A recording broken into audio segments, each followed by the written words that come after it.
Welcome back to Comfort Foods. We're now on episode 12 and it was only right that a soup and grilled cheese made it into the series, but of course I wanted to make it a little bit more nourishing and add some extra protein. So this is a roasted tomato and red pepper soup. It's already packed with goodness, but I blended it with chicken bone broth for extra protein and collagen and to help deepen the flavour. I've also added sea moss for extra immune support because I am definitely in need of that right now.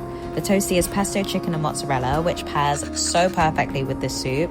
The pesto adds healthy fats, the chicken gives you protein, and the mozzarella is obviously there for comfort, but the pull is just too satisfying. This is such a classic comfort food that still gives your body everything it needs. I hope you like it and make sure you follow the episode 13.